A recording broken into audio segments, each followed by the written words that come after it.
I guess the start of this conversation, where it originated, was we had a meeting in London a couple of weeks ago, and we were talking about kind of the amount of players that could be out of contract at the end of the season, especially with Wasps and Worcester, and how players now more so than ever need to be prepared for their next career. And obviously, in the perfect world, we'd all get to plan when that is. And not for everyone do we get that luxury. And I kind of said that I was very fortunate, but I had a point in my career where I had an injury, and halfway through my rehab process, I'd take a step back, and the physio came around my house and kind of questioned. One of the points the consultant raised was that this could be a career-ending injury.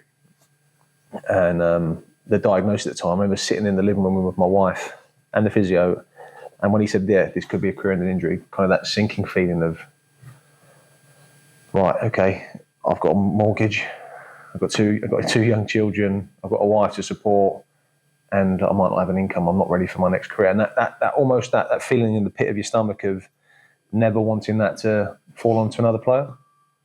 So this is where this whole conversation kind of about transition. And I know Hamish has been speaking to you about planned transition, and I think you coined the phrase unplanned transition. And just kind of elaborate on what you mean by unplanned transition, I guess. Yeah, I think it's similar to what you were speaking about, really. It's for a lot of guys, we don't get to choose when we retire. Like, ideally, we would get to the end of our careers and we'd be like, right, I'm ready now. Yeah. 34 years old or whatever you decide, whatever age, you'd be like, right, I don't want to play anymore. I'm ready to make the transition and do something else, and I've already put a plan in place. But for most guys, that's probably not the reality of how it happens. We're under the whims of contracts, injuries. There's so many reasons that you might not get to finish on your own terms. Yeah. And I just think it's those transitions where you're not quite ready. Those are the really hard ones. It's like, we all love what we do and we love playing rugby, and it's enjoyable coming in every day.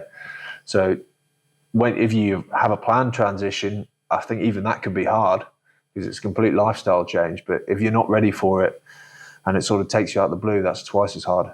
Yeah, and I completely agree. I think for me as well, it's kind of, we're caught in that, I say we, players, former players, when we play, we're caught in that bubble of, it won't happen to me, I'll be all right. And there's almost kind of that expectation of, I'll retire on the Saturday, on Monday, someone will knock on my door and give me a job. When you're playing, your contract's coming out to your end, you've got an agent who goes, oh, there's another club that wants you, or there's always a desire for you to get something else. And all of a sudden you're put in that environment where, your agent hasn't got a job for you. Now, whether inside of rugby or outside of rugby.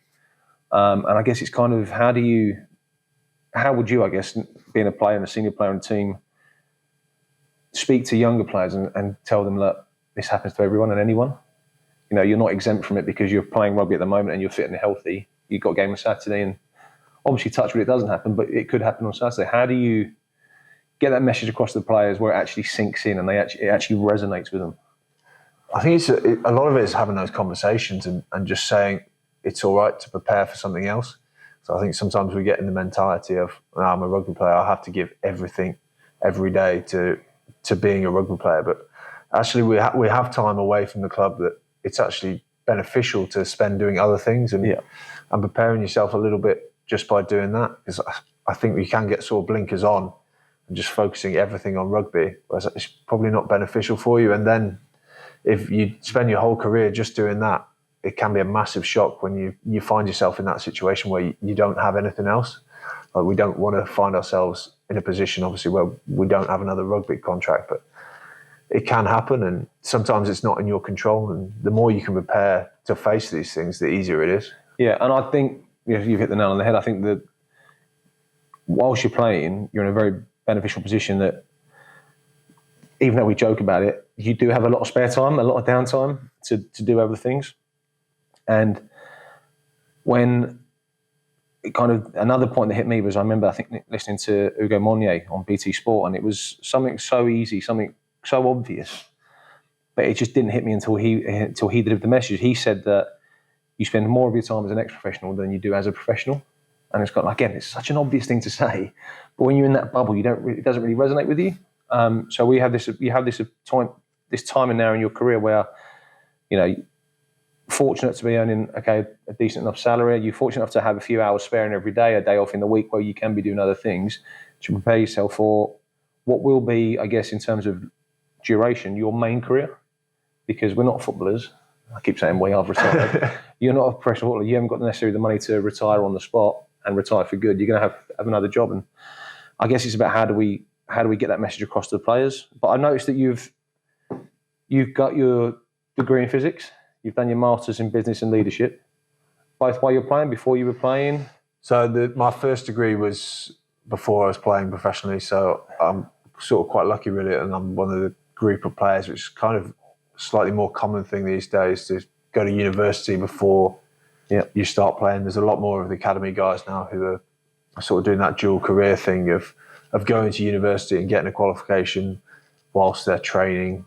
Yeah. Potentially part-time or full-time. But I feel quite fortunate to be in that position, because I understand that there's a lot of guys that come in to rugby. You know, if you break through at 18 and you're playing Premiership rugby, it's very hard to do a degree alongside your playing commitments, especially at that age, because you're having to put in so much extra time to get yourself up to speed in terms of what's going on the field and off it as well. There's a lot of learning involved. So it's really hard, and I feel quite fortunate to have done that before I started playing. And then my second degree, as you alluded to, was just something that, you know, my development manager here at Newcastle was like, well, why don't you think about doing something else while you're playing to sort of build upon your qualifications? And he sort of pushed me down the route. He said, look, here's some potential options. And it was something that I was interested in. So I just went along, and we had a few conversations, and then he sort of directed me towards the right courses. And it was something that I really enjoyed. And it was tough to do it alongside playing, but, you know, you do feel that sense of reward of actually I've achieved something outside of rugby as well. And you've managed to do it, which is awesome. It goes back to the time that you can balance the two lifestyles. You can be a week in, week out Premiership starter, and you can do a qualification on the side. I guess the next bit about it is also, we've alluded to kind of, should we say, the senior players, the older players. But if you'll know more this about me with your link through Durham Uni, but the younger players that maybe that not necessarily do get an academy to a senior contract or an extension of their academy contract. They might take a year or two out and try to get another contract. There is that pathway with the university and the Bucks League, I believe, that you might allude to more with about Durham. Yeah, I've been lucky that through my sort of Durham connections, I went back for the last 2 years and done a little bit of coaching down there, which has been great, working with a very skilled group and a very, very talented group of players down there. And there's a couple of Falcons Academy lads down there as well who are in full-time study as well as playing up here. I just think it's potentially a good option for some of the younger guys to look at. You know, you can get yourself a qualification alongside your playing. It doesn't necessarily have to be university, just doing anything. Yeah. Anything helps, I think. And that's the key message that sort of I would want to promote, is try and use your time wisely. Yeah. I think there's a little bit as well. I'm similar to you. I went to university before I went into playing, so I got my degree. But I think part of that journey allowed me to play rugby every week. And whilst you are an academy player, if you're not out on loan and you're at university, you're training a little bit and you almost become a professional trainer. So it's almost taking a step back, takes 2 steps forward. You know, you go back, you go get your qualification, you're preparing for that transition later in life or whenever it may be. But you're also playing rugby and giving yourself a second opportunity of doing that. So I think that's a great opportunity for young players that still want to look at rugby, but also balancing that act between the real world and being a becoming a rugby player. You touched upon that after speaking to your player development manager at Newcastle, that you decided that going down the route of doing your masters in leadership and business was the right thing for you. Do you think all players know the benefit of having a discussion with a PDM or kind of playing out a map of their life after rugby, or what they need to do between now and their retirement? I'm not sure everybody's using it to sort of its maximum capacity. I think the PDMs do some great work for us, and Hamish here has been fantastic with the group of lads and engaging. But I think it's on us as well as players to sort of make that step forward and engage in this process of having just conversations about, look, these are some potential options I'm thinking about. Is there anything you can help me with? So I think as soon as you start to engage in the process, you'll start to get more out of it. So just being aware as players that, you know, we have this tool and this resource and let's try and maximise it. I couldn't agree more. I think my journey now, obviously being a retired player and being a PDM for the last 8 months, there is nothing better than a player coming to you. You know, you almost feel a burden of going to players, look, I've got some trades courses, you know, or I've got these education, we do education grants, you know, kind of such a wide variety in trying to hit the nail on the head with the players. When a player comes to us and goes, look, I'm actually interested in this, this and this, it makes our job amazing because we know that you're interested. We come to the clubs, we visit the clubs, we're there to help you. It's exactly what our job is.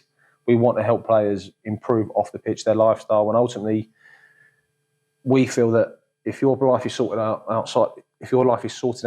outside of the game, it has relationships on the pitch because you can be more relaxed and focus on your playing, knowing that you've got your qualifications or you know that you've got your work experience, your contact list, your CV, your LinkedIn profile, whatever it is all sorted. So as you say, I think it's a little bit of players like, oh, I'll talk to him when I'm in my 30s. When actually, you know, in hindsight, I was very fortunate to land in the role I am now, but I wish I was more proactive at 24, 25, 26, 27 because the contact list I could have had, or the education that I could have received, the experience I could have got, could have put me, you know, further down the line in terms of my career. But yeah, I think having that PDM on site 2 days a week, 3 days a week, whatever it is, open that door yourself, going to them with that mindset, I think is brilliant.